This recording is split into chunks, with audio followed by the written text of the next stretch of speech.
안녕하십니까. 성균관대학교 교육개발센터 책임연구원 이상은입니다. 오늘은 오디오 티칭 팁 업사이클링 교수법 워크샵 네 번째 에피소드를 진행하고 있습니다. 오늘도 서울예자대학교 서윤경 교수님을 모시고 진행을 하겠습니다. 네, 안녕하세요. 교수님 안녕하십니까? 네네. 벌써 네 번째군요. 예. 네.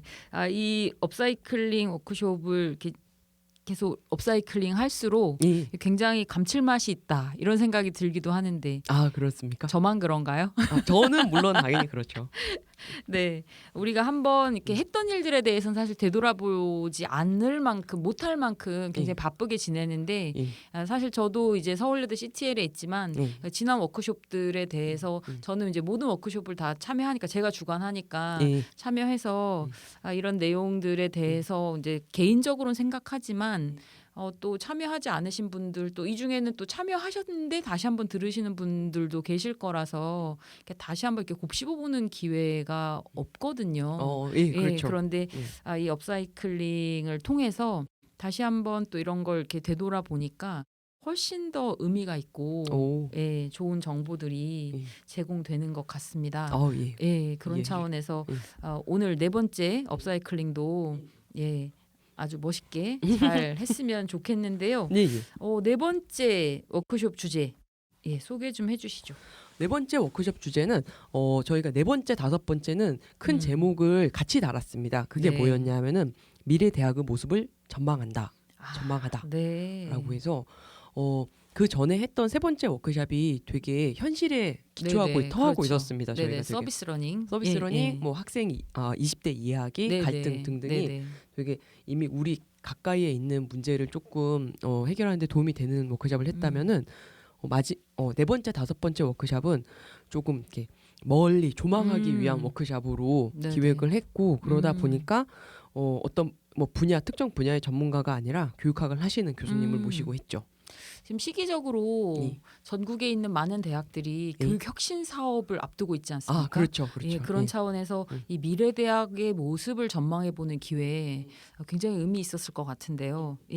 이거는 서울대 교육학과의 임철일 교수님이 진행을 해주셨군요. 4차 워크숍은 서울대 교육학과 임철일 교수님. 부제가 있었습니다. 이게 그러니까 미래 대학의 모습을 전망하다는 이제 CTL에서 붙이신 큰 틀이었고 4차, 5차를 합친 4차의 구체적 주제는 미래 사회 대비 고등교육의 혁신과 발전 방안. 맞습니다. 굉장히 사실 거창한 제목이기도 한데 실제적으로는 어떤 내용이 있었을지 참 궁금하네요. 이 내용들 잠깐 좀 소개해 주시죠.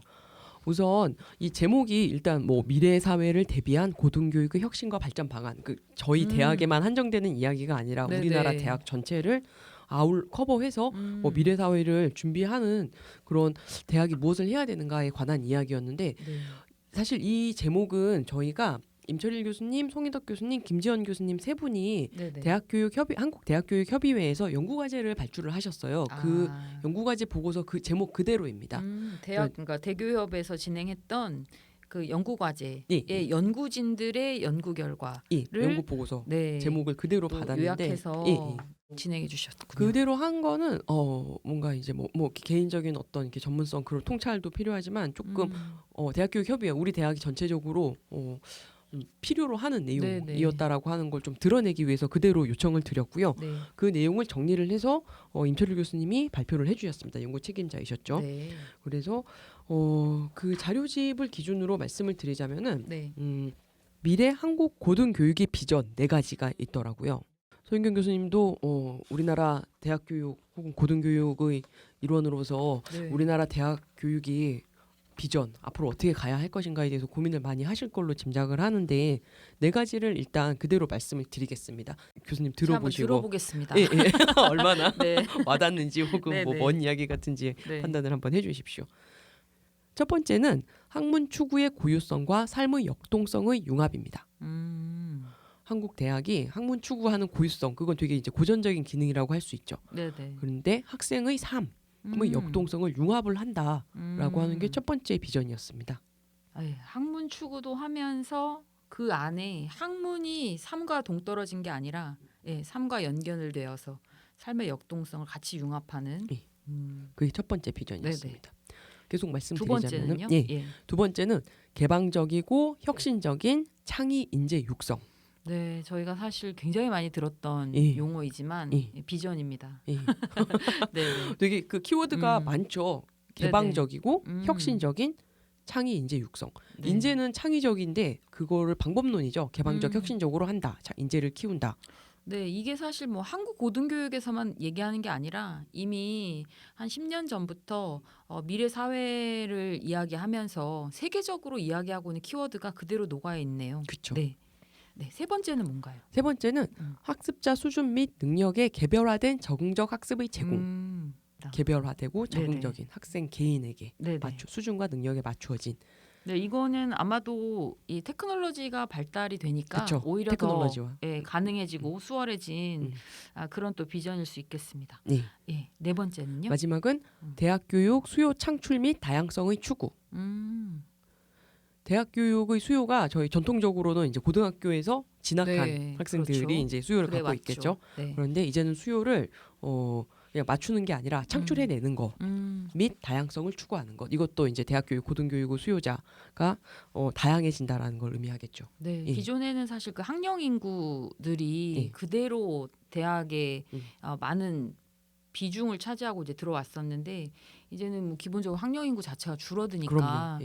예, 대학에서 다양한 수요를 창출하지 않으면 사실 이건 생존과 관련된 부분이기도 해서 네, 굉장히 의미 있는 비전 네 가지를 뽑아주셨군요. 예, 맞습니다. 이런 비전에 따라서 예. 네, 제안하신 혁신 발전 방안 어떤 것들이 있을까요? 지금 보니까 그 국내외 사례들, 예. 혁신의 동향 예. 이런 것들도 자료집에 많이 포함을 해주셨네요. 예.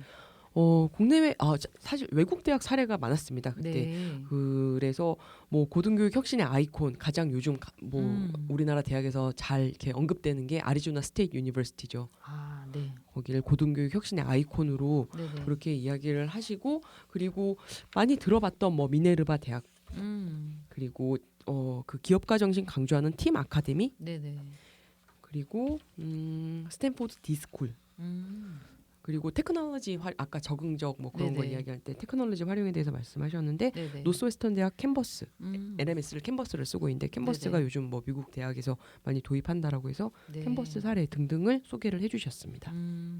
구체적인 사례들이 많아서 혹시 관심 있는 교수님들께서는 이 자료집 한번 보셔도 좋을 것 같아요. 예, 맞습니다. 또 연구과제니까 예. 이 연구과제 보고서도 있을 것이고 검색해 보시면 관련된 내용들 보실 수 있어서 그 사례가 좀 구체적으로는 도움이 되실 것 같습니다. 예, 연구 보고서는 바로 대교육 홈페이지에서 다운로드 받으실 수 있어서 구체적인 내용은 바로 확인 가능하십니다. 네네. 그 여기 내용에 보니까 그래서 어떤 중요도, 실행도에 따라서 한국 대학 교육은 어떤 것들을 우리가 좀 더 중점을 주면 좋을까 어떤 청사진도 제시해 주신 것 같은데요.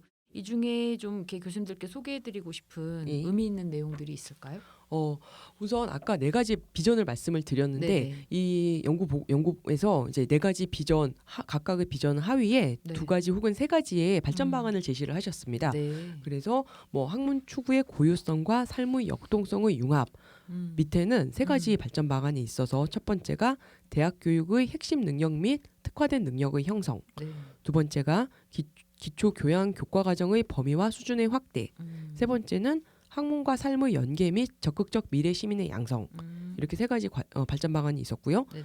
그리고 나머지 각각의 비전 밑으로도 두세 가지의 발전 방안을 제시를 해주셨습니다. 그래서 총 11개의 발전 방안이 있고 그 11개의 발전 방안에 대해서 우리가 11개 정도의 과제가 발전 방안이 있다 그러면은 그때부터는 이제 고민이 되지 않습니까?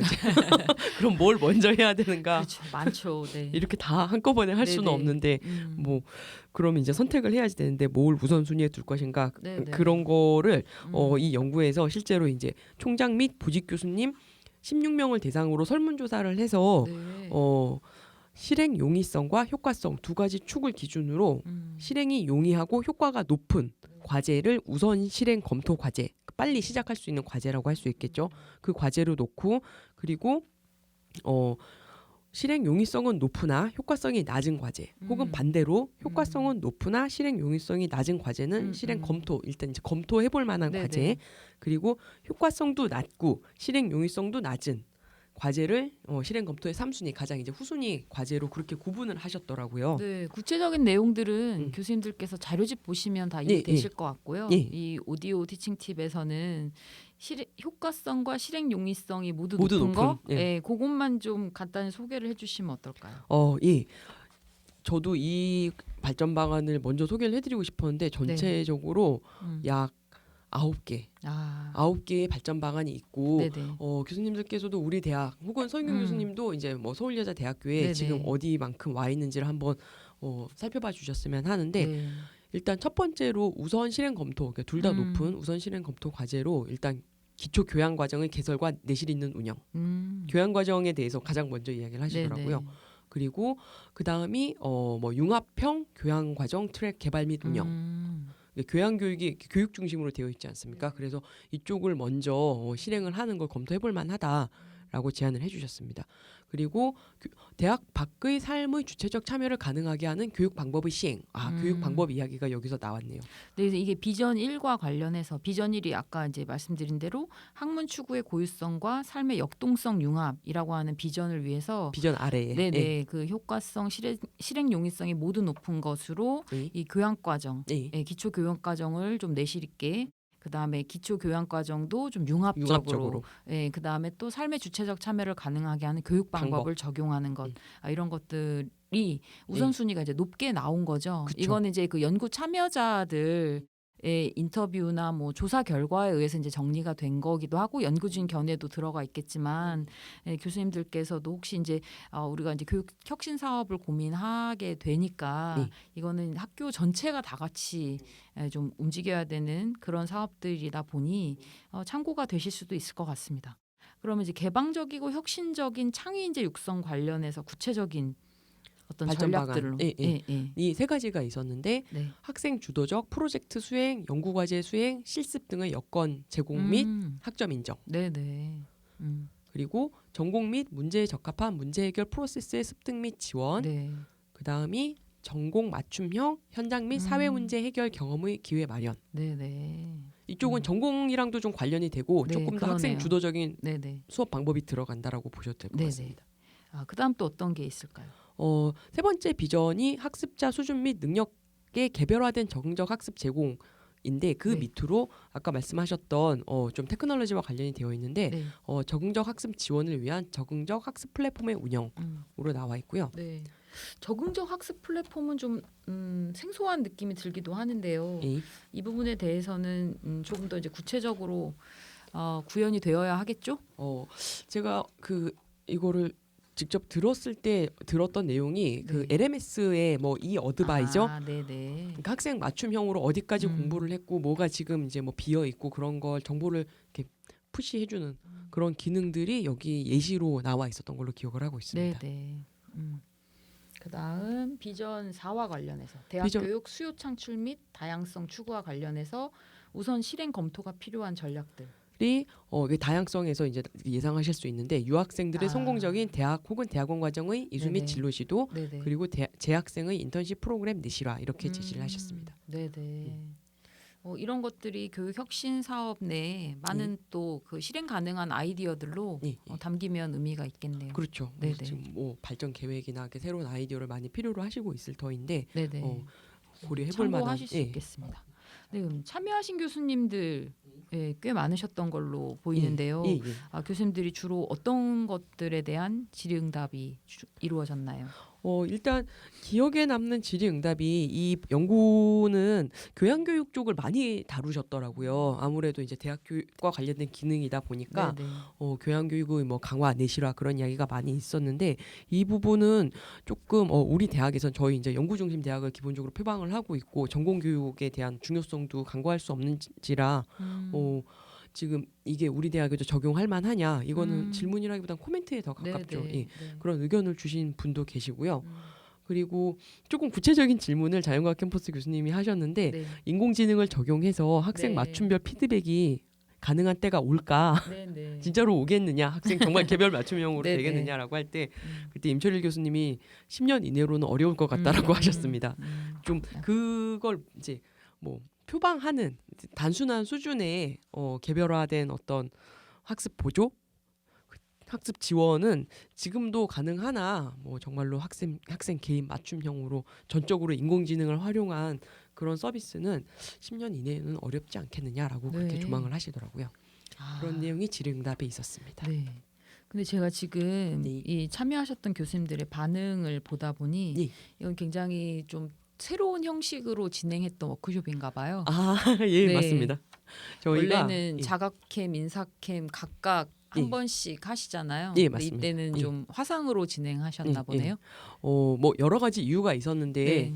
그 저희 대학은 이제 캠퍼스가 구분이 되어 있다 보니까 원격 화상으로 연결을 해서 강의를 할 수 있는 시설이 있습니다. 그래서 교육공학 교수님들 오셨는데 한번 이거를 제대로 보여드리고 싶은 네. 그런 욕심도 생겨서 저희 원격 화상으로 했었죠. 원격 화상으로 이 4차 워크숍은 임철일 교수님이 자연과학 캠퍼스로 가셨었고요. 5차 워크숍은 조일영 교수님이 인문사회 캠퍼스로 오셔서 반대쪽에 계신 캠퍼스 교수님들은 나중에 저희 스텝이 인강 듣는 것 같았다라는 그런 이야기를 하던데 원격 화상으로 워크숍에 참여를 하셨습니다. 아, 네네. 그래서 저희가 나중에 이제 평가랑 만족도 조사를 했을 때 내용에 관해서는 좀 뭐 새로운 인사이트를 얻었다, 최신의 어떤 트렌드를 볼 수 있어서 유익했다 그런 의견이 있었는데 개선이 필요한 부분에 수고스럽더라도 현장 강의를 해주셨으면 좋겠다. 근데 이유가 있는데요. 그냥 그 현장감이 없어서라기보다 그 청중들의 질문이 잘 안 들렸나 봐요.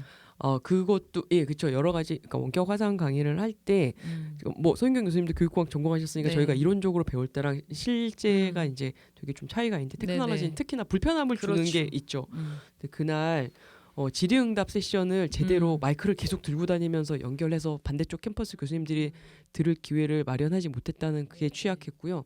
또 하나는 카메라가 되게 이렇게 줌 인아웃을 많이 해서 반대쪽 교수님들이 어지러웠다고 그러시더라고요. 그게 강사 추적 카메라라서 그런 거 예, 아니에요? 맞습니다. 자동으로 걔가 초점을 막 맞춰주거든요. 예, 그런 어려움이 있으셨군요. 예, 그래도 새로운 시도였다는 점에서 예. 우리도 이제 그런 테크놀로지에 적응을 많이 해야 되니까 앞으로는 조금 더 기술적으로도 발전된 그런 워크숍을 운영해 보시면 되겠네요.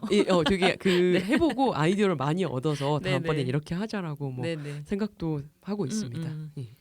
네, 고등교육의 어떤 혁신과 발전 방안에 대한 워크숍이었는데요. 미래대학의 모습을 전망하다. 다음 이제 그 5회차에서도 다시 한번 미래대학의 모습과 관련된 이야기를 듣긴 하겠지만 이 네 번째 워크숍 업사이클링 마무리하시면서 또 한마디 해주셔야죠. 한마디 요약. 한 줄로 요약을 하긴 굉장히 어렵죠. 왜냐하면 미래를 다 전망하는 건데 그냥 제가 워크숍에서 받은 인상을 뭐 중심으로 정리를 하자면 미래 대학은 다양성, 테크놀로지와 뗄래야 뗄 수가 없겠다라는 생각을 했습니다. 우리 대학의 기능도 다양해지고 우리 대학에 들어오는 학생 교수님도 다양해지고 그리고 그 다양성 문제를 해결하는 걸 도와주기 위해서 테크놀로지는 절대적으로 필요한 게 아닌가라는 생각을 하게 된 워크숍이었습니다. 네. 근데 테크놀로지는 사실 발전 속도가 굉장히 빠르잖아요. 이미 그렇죠. 가속도가 붙었기 때문에. 네네. 그런 상황이라 우리가 이제 미래대학을 좀 예견하면서 테크놀로지를 염두에 두고 그 발전된 모습들을 그려 나가야 될 텐데 뭐 너무 먼 미래를 갈 수는 없고 이렇게 근미래와 관련해서 좀 구성원들의 아이디어를 좀 모으고 서로 좀 열린 그 토론을 통해서 의미 있는 그런 대학 공간을 만들어내는 것 이것이 굉장히 필요하다라는 그런 생각이 저는 좀 들어서 성대에서 좀 잘 추진해 보셨으면 좋겠습니다. 고맙습니다. 이로써 오늘 오디오 티칭 팁 업사이클링 교수법 워크샵 4차 워크샵의 리뷰와 정리를 마치도록 하겠습니다. 오늘도 수고해 주신 서윤경 교수님께 감사드립니다. 네, 감사합니다. 고맙습니다.